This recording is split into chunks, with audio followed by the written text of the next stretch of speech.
Some men don't need a speech to understand this, because they've already watched life reward the ones who produce and ignore the ones who explain. And if you've been paying attention, you've noticed it too. Not in a dramatic way, just in the quiet pattern that keeps repeating. The world doesn't wake up thinking about your circumstances. It wakes up responding to results. And that can feel cold until you realize cold is honest and honest is useful. There's a type of success that shows up fast and disappears fast, the kind built on noise, approval, shortcuts, luck that got mistaken for skill. And then there's the other kind, the one that looks boring from the outside, the kind built on repeated effort when nobody's watching, when nobody's clapping, when there's no dopamine hit, no reward, just the work, the standard, the private agreement you keep with yourself. And the strange part is this kind of success doesn't feel like chasing. It feels like alignment, like you're finally doing what you already knew you were supposed to do. Most people don't fail because they're incapable. They fail because they negotiate with discomfort. They treat resistance like a signal to stop instead of a signal that something important is happening. And they've been trained to believe that if it doesn't feel good quickly, it must be wrong, which is why they drift, why they start and restart, why they collect plans and never install them, why they keep looking for motivation like motivation is a fuel source, when it's really just weather. If this hits a nerve, hit like now, because it tells the algorithm to deliver this to another person who's still feeding their excuses. And subscribe if you want more of this kind of clarity, because this channel is built for the ones who move differently. And when you're ready, comment Hunter. Not to impress anyone, but to mark the standard you're choosing. There's something people don't want to admit out loud, which is that nobody cares the way they think they care. Not in the cruel sense, but in the practical sense. The world is busy. Everyone is carrying their own weight. Everyone is fighting their own battles, and the world responds to what you bring, not to what you meant to bring. Which is why excuses feel comforting, but they don't change anything. Because an excuse is just a story designed to protect identity, to keep you from facing the uncomfortable truth that the gap between where you are and where you want to be is bridged by behavior, not by explanation. And that gap is where most people die slowly, not physically, but internally, because they keep making the same trade with themselves. They trade future respect for present comfort. They trade long-term freedom for short-term relief. They trade the discipline that would change their life for the entertainment that makes them forget it isn't changing. And then they call it balance. But balance is only meaningful when you're balancing something real. Some people talk about work-life balance as if balance is an excuse to remain average. But balance isn't about doing less. It's about doing the right things with a clean mind. It's about removing waste, removing noise, removing the fake obligations that don't move the needle, and then going all in on the small set of actions that actually build something. Because there's a difference between being busy and being effective. And most people are tired not from effort, but from scattered attention, from a mind that never commits. If you want extraordinary results, you don't need extraordinary motivation. You need extraordinary consistency. And consistency isn't a mood. It's a system. It's a schedule. It's a standard. It's the ability to show up even when nothing is exciting, even when the reward is delayed, even when your mind is whispering that you're wasting time, because the mind only respects what you repeat. People love to talk about luck and connections and timing, and those things exist. But the uncomfortable part is this: timing only matters when you're ready to use it, and connections only matter when you have something to offer. And luck tends to find the person who stays in the arena long enough for probability to do its job, which is why the quiet killers are not failure and setbacks. The quiet killers are distraction, inconsistency, comfort, and the constant search for an easier path. You can see it in daily life, and you can see it in trading. Because trading is a mirror, and it reveals the same pattern with brutal speed. The same man who says he wants a better life, but can't hold a routine, is the same man who says he wants to be profitable, but can't hold a trade. And it's not because he lacks intelligence. It's because he lacks the skill of delayed gratification. And delayed gratification is not about waiting. It's about governing yourself. Most people say they want success, but what they really want is the feeling of success without the cost. And the cost is always paid in advance, in hours, in boring repetition, in uncomfortable discipline, in saying no to what everyone else is doing, in being misunderstood for a while, in being alone with your standards, and some people can't tolerate that. Not because they're weak, but because they've never built the identity that makes it normal. That's what separates the ones who change from the ones who stay the same. Not talent, not IQ, identity.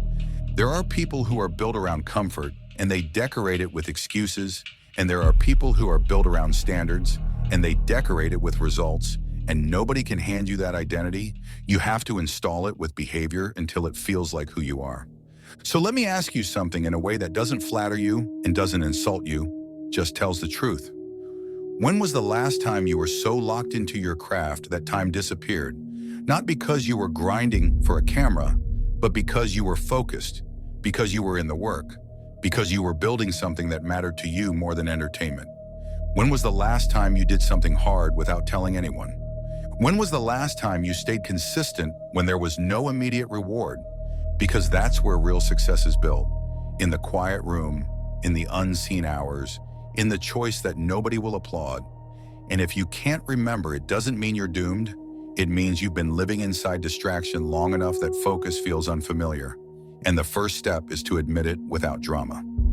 Most people try to change their life with big speeches and big plans. But the life doesn't change from the plan, it changes from the habit.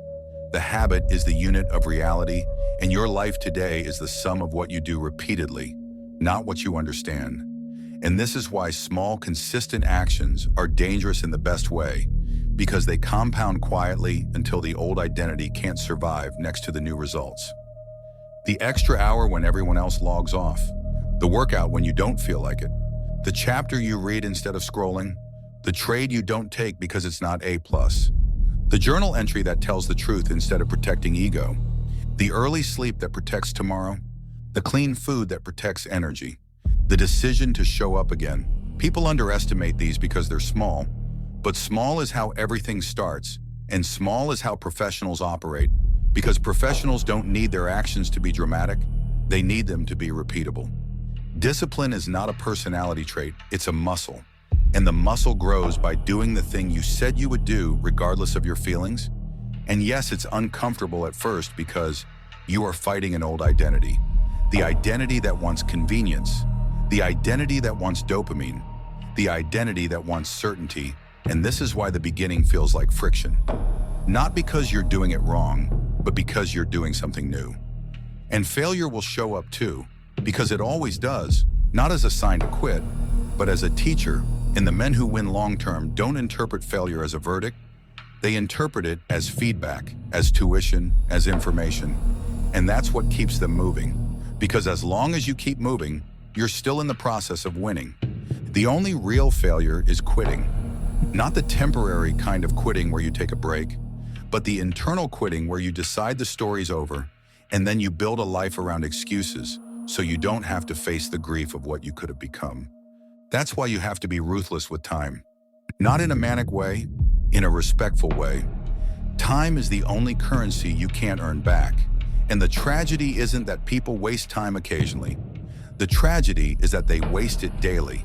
And then they wake up years later with a life that looks exactly like their habits and they act surprised. If you want a simple filter, use this one every day. Is what I'm doing right now bringing me closer to my goal or further away? Not your mood, not your comfort, your goal. And if it's further away, you don't need to punish yourself. You just need to see it clearly and stop pretending it doesn't matter, because it all matters and it all adds up. Your environment matters too, because your environment trains your standards.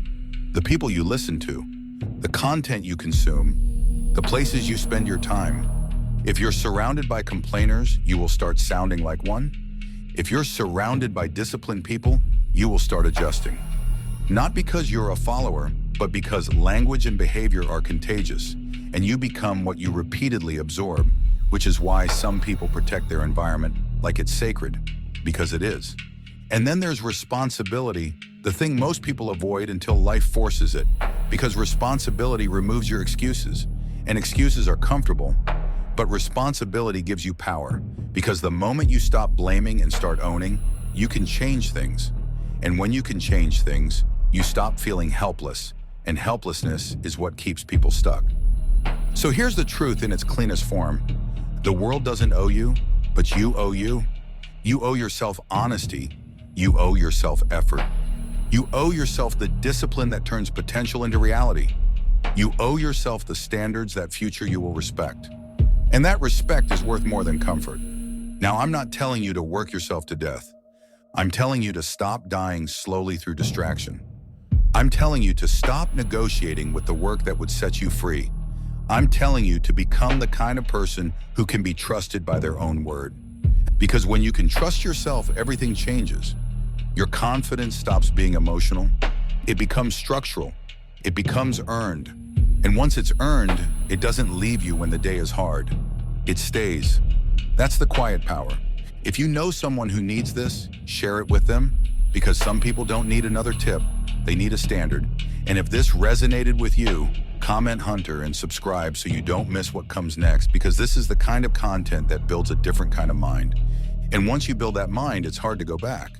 Some paths close quietly behind you.